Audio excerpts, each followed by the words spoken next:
Hello everyone, welcome back my channel simplify seated में आप सभी का बहुत बहुत स्वागत है। आज की वीडियो में हम लोग देखेंगे प्रीवियस ईयर का क्वेश्चन पेपर जो 26 जून 2011 को हुआ था। ये पेपर फर्स्ट है। इसमें हम लोग 30 क्वेश्चन करेंगे। CDP यानी चाइल्ड डेवलपमेंट के 30 क्वेश्चन देखेंगे। ये आपका जो सीटेट का 8 फरवरी को एग्ज़ाम होने वाला है उसकी दृष्टि से आज की वीडियो बहुत महत्वपूर्ण होने वाली है, क्योंकि प्रीवियस ईयर क्वेश्चन बहुत रिपीट होते हैं। तो आइए दोस्तों, आज की वीडियो स्टार्ट करते हूँ। तो सबसे पहले हम लोग देखते हैं, ये रहा आप लोगों की स्क्रीन पे पहला क्वेश्चन। प्राथमिक स्तर पर एक शिक्षक में निम्न में से किसे सबसे महत्वपूर्ण विशेषता मानना चाहिए। कहने का मतलब है जो प्राथमिक स्तर पर एक शिक्षक है उसे इन चारों ऑप्शन में से किसे सबसे महत्वपूर्ण होना चाहिए। पढ़ने की उत्सुकता को, धैर्य और दृढ़ता को, शिक्षण पद्धतियों और विशेष विषयों के ज्ञान में दक्षता, अति मानक भाषा में पढ़ने में दक्षता। तो जो प्राथमिक स्तर का टीचर है उसे सबसे ज़्यादा महत्वपूर्ण मानना चाहिए धैर्य और दृढ़ता, यानी धैर्य और दृढ़ता को, क्योंकि जो किसी भी छात्र या छात्रा की जो समस्या होगी, जब शिक्षक में धैर्य और दृढ़ता होगी तभी वो छात्र की समस्या को आसानी से हल कर सकेगा। ओके, तो इस क्वेश्चन का जो राइट आंसर है बी, इस क्वेश्चन का राइट आंसर है। अगला क्वेश्चन देखिए आप लोग। एक शिक्षक अपने लोकतांत्रिक स्वभाव के कारण विद्यार्थियों को पूरी कक्षा में कहीं भी बैठने की अनुमति देता है। कुछ विद्यार्थी एक साथ बैठते हैं और चर्चा करते हैं या सामूहिक पठन करते हैं, कुछ चुपचाप बैठकर अपने आप पढ़ते हैं। एक अभिभावक को यह पसंद नहीं आता। इस स्थिति में निपटने का निम्न में से कौन सा तरीका सबसे बेहतर हो सकता है। अब देखिए, चारों ऑप्शन में से सबसे बेहतर कौन सा तरीका है। अभिभावक को प्रधानाचार्य से शिक्षक की शिकायत करनी चाहिए। अभिभावक को प्रधानाचार्य से अनुरोध करना चाहिए कि वे उनके बच्चे का अनुभाग बदल दें। अभिभावक को शिक्षक पर विश्वास व्यक्त करना चाहिए और शिक्षक के साथ समस्या पर चर्चा करनी चाहिए। अभिभावक को उस विद्यालय में अपने बच्चे को निकाल लेना चाहिए। जो अभिभावक है उसको क्या करना चाहिए, उसको जो वो टीचर पे यानी विश्वास करना चाहिए और जो समस्या है वो टीचर से हल करनी चाहिए। कहने का मतलब है जब वो अभिभावक अपनी समस्या टीचर के सामने रखेगा, शिक्षक के सामने, तभी तो उसकी समस्या का हल निकलेगा। तो इन चारों ऑप्शन में से जो सबसे राइट क्वेश्चन है आंसर है सी नंबर। अभिभावक को शिक्षक पर विश्वास व्यक्त करना चाहिए और शिक्षक के साथ अपनी समस्या पर चर्चा करनी चाहिए। सी इस क्वेश्चन का राइट आंसर है। अगला क्वेश्चन ये रहा आप लोगों की स्क्रीन पे। वह अवस्था जब बच्चा तार्किक रूप से वस्तुओं और घटनाओं के विषय में चिंतन प्रारंभ करता है। अब कौन सी वो अवस्था है।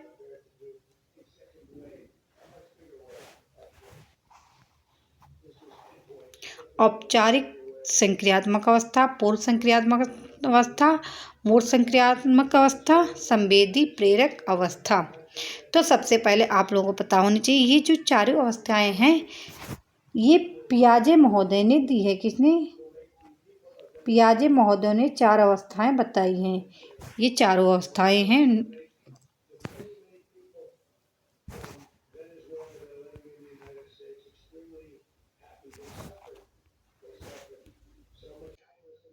इन चारों में से जो राइट आंसर है सी, यानी मूल संक्रियात्मक अवस्था। इसमें जो बच्चा होता है वो वस्तुओं और घटनाओं के विषय में चिंतन प्रारंभ कर देता है, क्योंकि इसकी जो एज होती है 7 से 11 वर्ष मानी जाती है। इसीलिए इस क्वेश्चन का जो राइट आंसर है सी राइट आंसर है। अगली क्वेश्चन देखिए। मान का मानचित्र संबंधित है, यानी माइंड मैपिंग संबंधित है किससे है। साहसिक कार्यों की क्रिया योजना से, मन का चित्र बनाने से, मन की क्रियाशीलता पर अनुबंध से, बोध समझ यानी बढ़ाने की तकनीक से। इन चारों ऑप्शन जो राइट आंसर है, सी इनका राइट आंसर है, क्योंकि जो मन का मानचित्र है उसका जो अर्थ होता है मन की क्रियाशीलता पे अनुसंधान से है। उसकी एक रूपरेखा मन में बना लेनी चाहिए। किसकी? जो अर्थ अनुसार किसी भी कार्य को कर यानी जिस कार्य को करना हो उसकी एक रूपरेखा अपने माइंड में तैयार कर लेना चाहिए। ओके, तो सी इस क्वेश्चन का राइट आंसर है। अगला क्वेश्चन देखिए, विशेष रूप से प्राथमिक स्तर पर विद्यार्थी की सीखने संबंधी समस्याओं को संबोधित करने का सबसे बेहतर तरीका है महंगी और चमकदार सहायक सामग्री का प्रयोग करना। ये कोई ऑप्शन नहीं है। सरल और रोचक पाठ्यचर्याओं को प्रयोग करना, कहानी कथन पद्धति का प्रयोग करना, अक्षमता के अनुरूप विभिन्न शिक्षा पद्धतियों का प्रयोग करना। सॉरी, यहाँ पे टाइपिंग मिस्टेक है। क्षमता के अनुसार, ये टाइपिंग मिस्टेक हुई। क्षमता के अनुसार विभिन्न शिक्षण पद्धतियों का प्रयोग करना। तो इन चारों को में से जो ऑप्शन है राइट, डी इस क्वेश्चन का राइट आंसर है। निम्न में से कौन सा शिक्षार्थी में सृजनात्मक का पोषण करता है? अच्छी शिक्षा के व्यवहारिक मूल्यों के लिए विद्यार्थियों का शिक्षण, प्रत्येक शिक्षार्थी की अंतर्गत प्रतिभाओं का पोषण करने एवं प्रश्न करने के अवसर उपलब्ध कराना, विद्यार्थी जीवन के प्रारंभ से उपलब्ध के लक्ष्यों पर बल देना। ये बल जो है निगेटिव वर्ड है, इसलिए आप इसे देखते ही कट कर दीजिए। परीक्षा में अच्छे अंकों के लिए विद्यार्थी की कोचिंग कराना, कोचिंग से की भी कोई मतलब नहीं। तो अब बच्चे दो, प्रत्येक शिक्षार्थी की अंतर्गत प्रतिभाओं का पोषण करने एवं प्रश्न करने के अवसर। अब इन दोनों में से जो सबसे सही क्वेश्चन राइट आंसर है उसको आप लोग चॉइस करना है। ओके, तो इसमें जो सबसे राइट आंसर है ए इस क्वेश्चन का राइट आंसर है, यानी अच्छी शिक्षा के व्यवहारिक मूल्य के लिए विद्यार्थियों का शिक्षण, यानी ए इस क्वेश्चन का राइट आंसर है।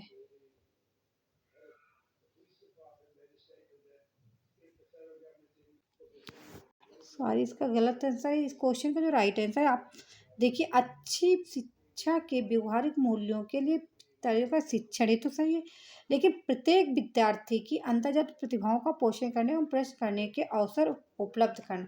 जो अवसर है वो हमेशा पॉजिटिव होता है, यानी सक्रिय में आता है। तो इसीलिए इस क्वेश्चन का जो राइट आंसर है बी इस क्वेश्चन का राइट आंसर, यानी प्रत्येक बच्चे को अवसर उपलब्ध कराना।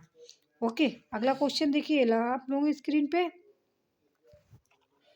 पियाजे के अनुसार निम्नलिखित में से कौन सी अवस्था में बच्चा अमूर्त संकल्पनाओं के विषय में तार्किक चिंतन करना प्रारंभ करता है? संवेदी प्रेरक अवस्था, यानी जो इसकी आयु होती है वो 2 वर्ष, 0 से 2 वर्ष मानी जाती है। पूर्व संक्रियात्मक अवस्था 2 से 7 वर्ष, मूर्त संक्रियात्मक 7 से 11 वर्ष, औपचारिक संक्रियात्मक अवस्था 11 से ऊपर जो अवस्थाएं होती है उसकी जो आयु होती है वो 11 वर्ष से ऊपर की होती है।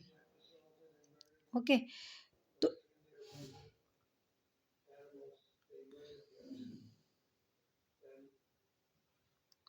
अब ये चारों अवस्थाएं दी किसने? ये जीन पियाजे ने दी है। किसने? जीन पियाजे महोदय ने इन चारों अवस्थाएं बताई हैं। ये भी आप लोग ध्यान रखना। तो इस क्वेश्चन का जो राइट आंसर है डी इस क्वेश्चन का राइट आंसर है। इस जो 11 वर्ष से ऊपर की अवस्था होती है इसमें बच्चा जो अमूर्त संकल्पनाओं के विषय में तार्किक चिंतन करना प्रारंभ कर देता है। ओके, अगला क्वेश्चन ये रहा आप लोग स्क्रीन पे, सीखना यानी लर्निंग समृद्ध हो सकता है यदि कक्षा में अधिक से अधिक शिक्षण सामग्री का प्रयोग किया जाए। कक्षा विभिन्न प्रकार के व्याख्यान और स्पष्टीकरण का प्रयोग करें। कक्षा में व्याख्यान की जगह आप लोग चर्चा पे ज़्यादा जोर देंगे। कक्षा में अवधि परीक्षाओं पर अपेक्षित ध्यान दिया जाए। वास्तविक दुनिया से उदाहरणों को कक्षा में लाया जाए जिसमें विद्यार्थी एक दूसरे से अंतःक्रिया करता है, शिक्षक उस पर उस प्रक्रिया को सुगम बनाए। तो इस क्वेश्चन का जो राइट आंसर है डी, इस क्वेश्चन का राइट आंसर है। सही बात है। देखिए, जो बच्चा है उसको वास्तविक दुनिया से जोड़ना चाहिए और एक दूसरे से अंतः क्रिया करवाएं जिससे वो डिस्कस कर सके, यानी वार्तालाप कर सके। तो डी इस क्वेश्चन का राइट आंसर है। अगला क्वेश्चन ये रहा आप लोगों की स्क्रीन पे। निम्न में से कौन से कथन को सीखने की प्रक्रिया की विशेषता नहीं मानना चाहिए? सीखना एक व्यापक प्रक्रिया है, सीखना स्व उद्देश्य होता है, अनधिगम भी सीखने की एक प्रक्रिया है, शैक्षिक संस्थान ही एकमात्र स्थान है जहां अधिगम प्राप्त होता है। ऐसा नहीं है, नहीं पूछा है निगेटिव का भाई, निगेटिव यानी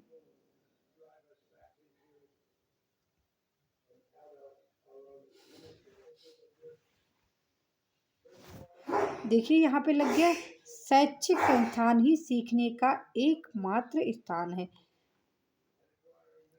तो नहीं पूछा है। तो इसमें भी एकमात्र, घर पे भी बच्चा सीख सकता, आस पड़ोस में सीख, कहीं से भी विद्या ग्रहण की जा सकती है, यानी कहीं से भी कुछ भी सीखा जा सकता है। तो इसीलिए इस क्वेश्चन का जो राइट आंसर है निगेटिव का भाई, निगेटिव यानी डी इस क्वेश्चन का राइट आंसर है। अगला क्वेश्चन देखिए,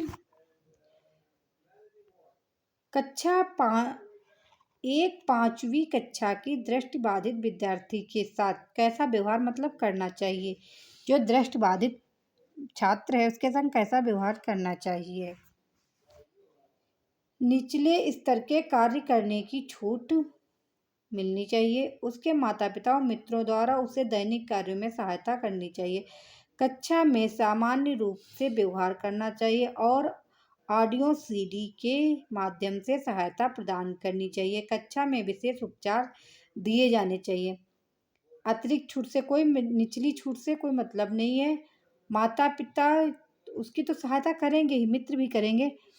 उसके अनुसार जो कक्षा में उस छात्रा के संग व्यवहार करना चाहिए, उसके साथ सामान्य व्यवहार करना और उसको ऑडियो सीडी से भी सहायता प्रदान करनी चाहिए।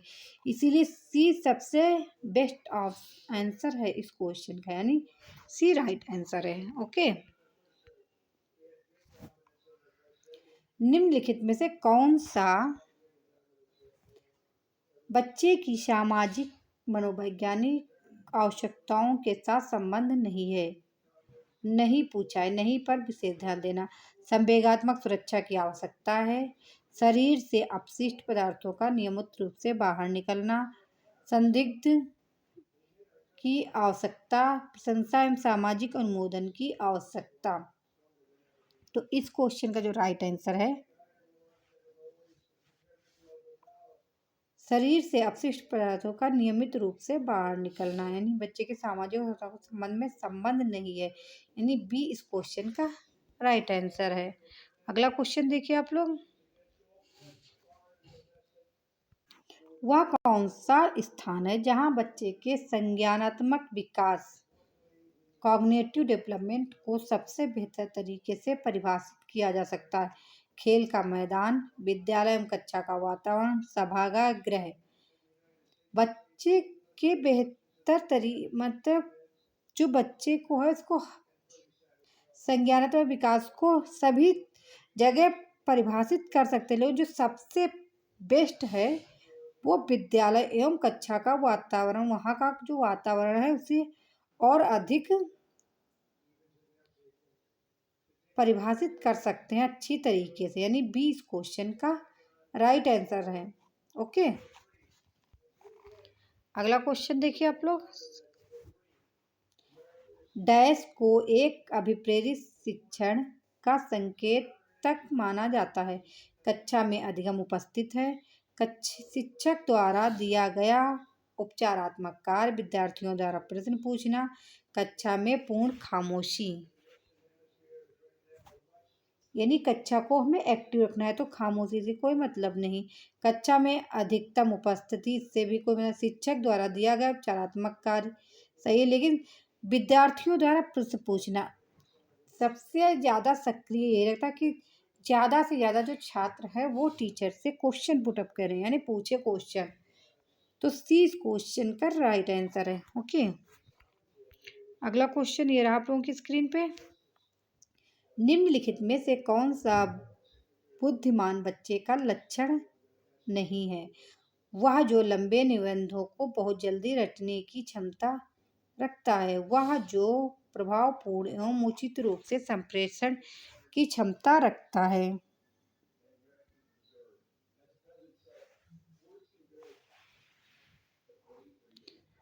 वह जो अमूर्त रूप से चयन करता है, वह जो नए परिवेश में स्वयं को समायोजित कर सकता है। अब देखिए, ये तीनों ऑप्शन राइट हैं, लेकिन नहीं पूछा है। रटना ये हमेशा निगेटिव वर्ड आता है, तो इसीलिए ए इस क्वेश्चन का राइट आंसर है, क्योंकि निगेटिव का भाई निगेटिव। ओके, ए इस क्वेश्चन का राइट आंसर है। बच्चे दुनिया के बारे में अपनी समझ का सृजन करता, इसका श्रेय किसे जाता है? पियाजे, पावलोव, कोहलबर्ग, स्किनर। ऐसा पियाजे महोदय का मानना है, यानी ए इस क्वेश्चन का राइट आंसर है। पियाजे के अनुसार बच्चे दुनिया के बारे में अपनी समझ का सृजन करते हैं, यानी ए इस क्वेश्चन का राइट आंसर है। अगला क्वेश्चन देखिए, एक शिक्षक को अपने विद्यार्थियों की क्षमताओं को समझने का प्रयास करना चाहिए। निम्नलिखित में से कौन सा क्षेत्र इस उद्देश्य के साथ संबंध है? शिक्षा समाजशास्त्र, सामाजिक दर्शन, मीडिया मनोविज्ञान, शिक्षा मनोविज्ञान। तो इस क्वेश्चन का जो राइट आंसर है शिक्षा मनोविज्ञान, यानी डी इस क्वेश्चन का राइट आंसर है। अगला क्वेश्चन देखिए, कृतिका अक्सर घर में ज्यादा बात नहीं करती, लेकिन विद्यालय में वह काफी बात करती है। यह दर्शाता है कि विद्यालय बच्चों को खूब बात करने का अवसर देता है, सही है। शिक्षकों की मांग होती कि बच्चे विद्यालय में खूब बात करें। कृतिका का अपना घर बिल्कुल पसंद नहीं है, उसके विचारों को विद्यालय में मान्यता मिलती है।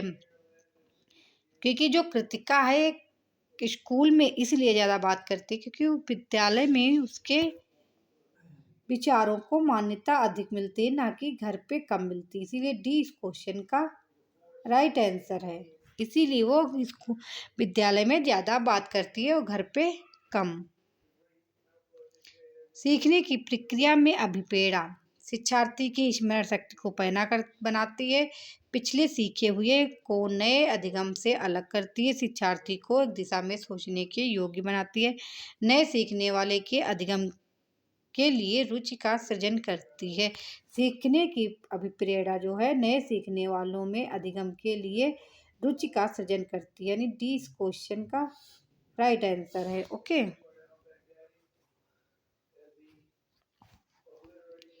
अगला क्वेश्चन देखिए आप लोग। शिक्षा के क्षेत्र में पाठ्यचर्या यानी करिकुलम शब्दावली किसकी ओर संकेत करती है? शिक्षण पद्धति एक पढ़ाई जाने वाली विषय वस्तु है। विद्यालय का संपूर्ण कार्यक्रम जिसमें विद्यार्थी प्रतिदिन अनुभव प्राप्त करते हैं। मूल्यांकन प्रक्रिया कक्षा में प्रयुक्त की जाने वाली पाठ्य सामग्री।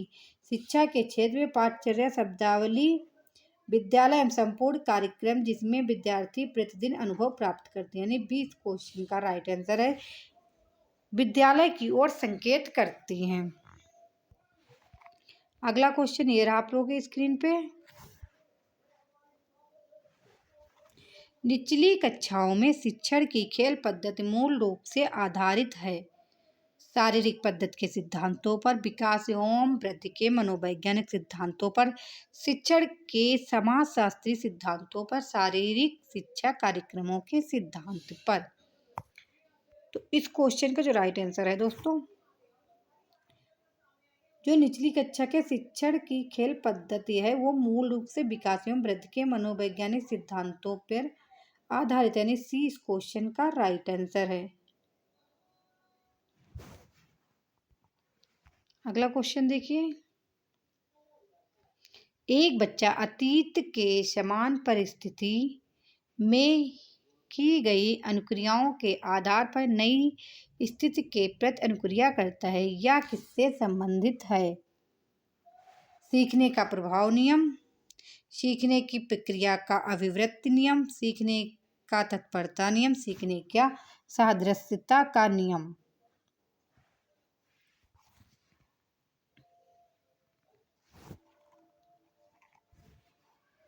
सीखने का सादृश्यता नियम के अनुसार एक बच्चा किसी नवीन परिस्थिति या समस्या के उपस्थित होने पर उससे जो मिलती जुलती अन्य परिस्थिति का स्मरण करता है जिससे वह पहले भी अनुभव कर चुका है। कहने का मतलब वो उससे मिलती जुलती वस्तु का पहले भी अनुभव कर चुकी है, वह उसके साथ वैसी ही प्रतिक्रिया करेगा जैसा कि उसने पहली परिस्थिति समस्या के साथ की थी।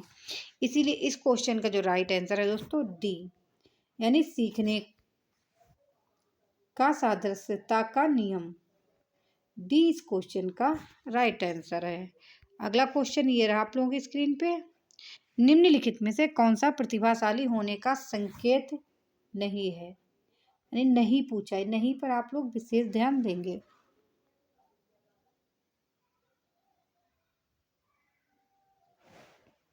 विचारों में सृजनात्मकता, दूसरों के साथ झगड़ा करना, अभिवृत्ति में अनूठापन, कौतूहल।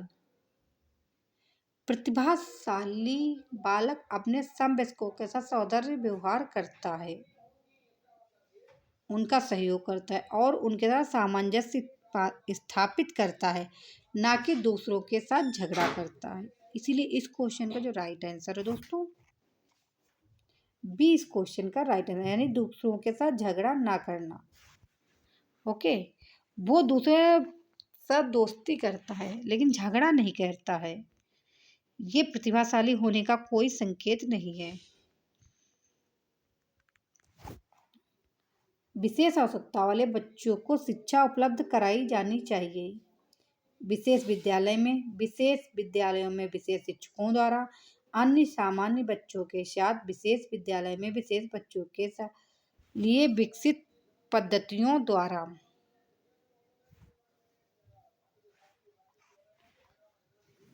जो विशेष आवश्यकता वाले बच्चे हैं उनको समावेशी शिक्षा का यानी समावेशी शिक्षा के तहत उनको सभी बच्चों के साथ शिक्षा देनी चाहिए, यानी सी इस क्वेश्चन का राइट आंसर। अन्य सामान्य बच्चों के साथ जो विशेष आवश्यकता वाले बच्चे हैं दोस्तों उनको साथ ही में शिक्षा देनी चाहिए, ना कि अलग।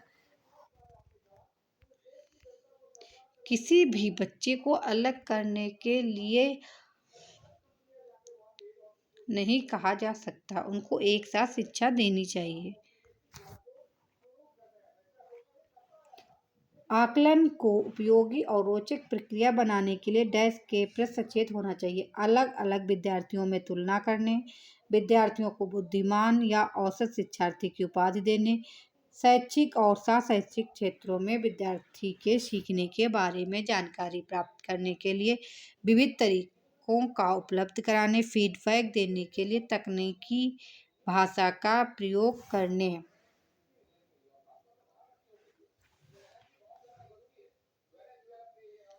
तो इस क्वेश्चन का जो राइट आंसर है दोस्तों सी इस क्वेश्चन का राइट, यानी शैक्षिक और शैक्षिक क्षेत्रों में विद्यार्थियों के सीखने के बारे में जानकारी प्राप्त करने के लिए विविध तरीकों का प्रयोग करना चाहिए कि विद्यार्थियों के सिखाने के लिए क्या क्या करें और किस प्रकार से विद्यार्थियों को सिखा सकें। ओके, यानी सी इस क्वेश्चन का राइट आंसर है। अगला क्वेश्चन ये रहा आप लोगों की स्क्रीन पे, डिसलेक्सिया मुख्य रूप से किस समस्या से संबंधित है? सुनने से, पढ़ने से, बोलने और सुनने से। जो डिसलेक्सिया है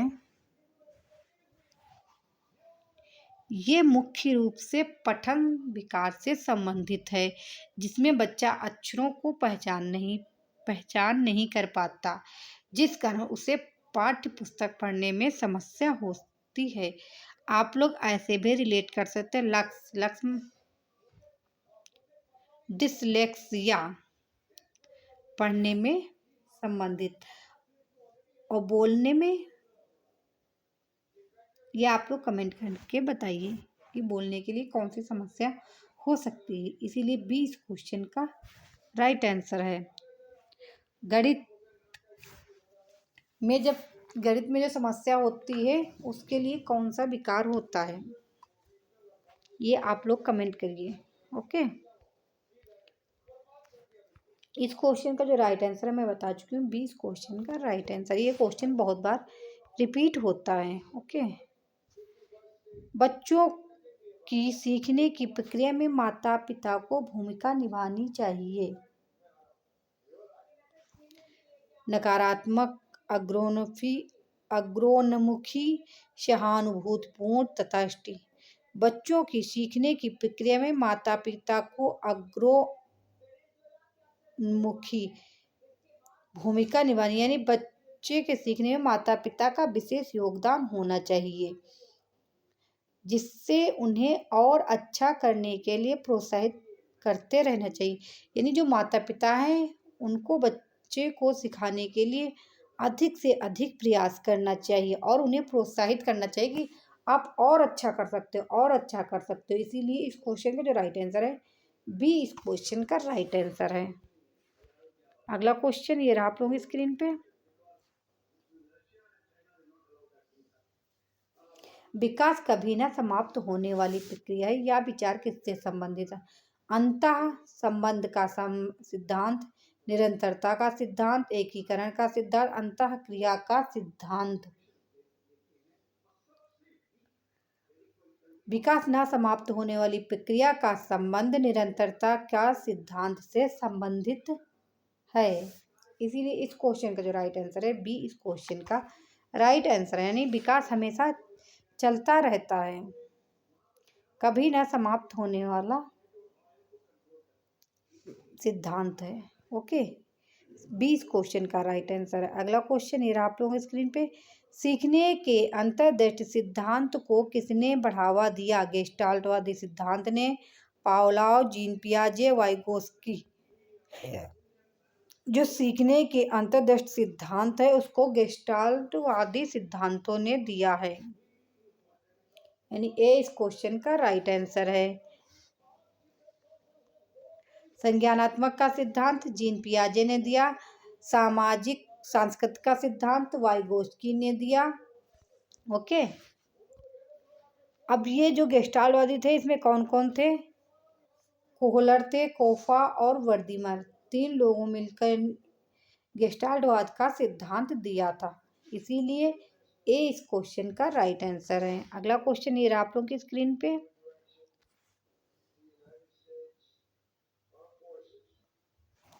निम्नलिखित में से किस अवस्था में बच्चे अपने समवयस्क समूह के सक्रिय सदस्य हो जाते हैं? किशोरावस्था, वयस्कावस्था, पूर्व बाल्यावस्था, बाल्यावस्था।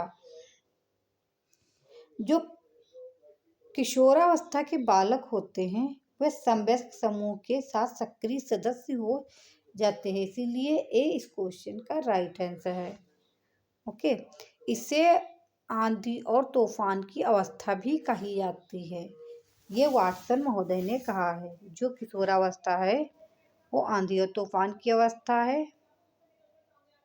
ये इस क्वेश्चन का राइट आंसर है। ये आज की सीरीज का लास्ट क्वेश्चन है। बच्चों के बौद्धिक विकास की 4 विशिष्ट आवश्यकताओं की पहचान किसने की? कोहल वर्ग ने, एरिक्सन द्वारा, स्किनर द्वारा, पियाजे द्वारा। तो ये जो 4 अवस्थाओं की पहचान वो जीन पियाजे ने की। अब 4 अवस्थाएं हैं कौन कौन सी? डी इस क्वेश्चन का राइट आंसर है। एक तो है संवेदी प्रेरक, पूर्व संक्रियात्मक, मूर्त संक्रियात्मक और औपचारिक संक्रियात्मक। जो संवेदी प्रेरक की आयु है वो 0 से 2 वर्ष, और जो पूर्व संक्रियात्मक है उसकी आयु जो है 2 से 7 वर्ष है, और मूर्त संक्रियात्मक 7 से 11 वर्ष, औपचारिक है वो 11 से ऊपर के जितने भी बच्चे होते हैं उनकी औपचारिक संक्रिया। ये 4 अवस्थाएं जीन महोदय ने बताई हैं, जो जीन पियाजे हैं उन्होंने बताई हैं। आप लोग कमेंट करके बताइए कि आज की वीडियो कैसी लगी। यदि आप लोगों को अच्छी लगती है तो लाइक एंड शेयर करिए, जिससे मेरी सभी आने वाली वीडियो आप लोग को आसानी से प्रोवाइड हो सके। Thank you. नेक्स्ट वीडियो में नेक्स्ट टॉपिक के संग फिर मिलती हूँ। तब तक आप लोग पढ़ते रहिए और अपना ख्याल रखिए।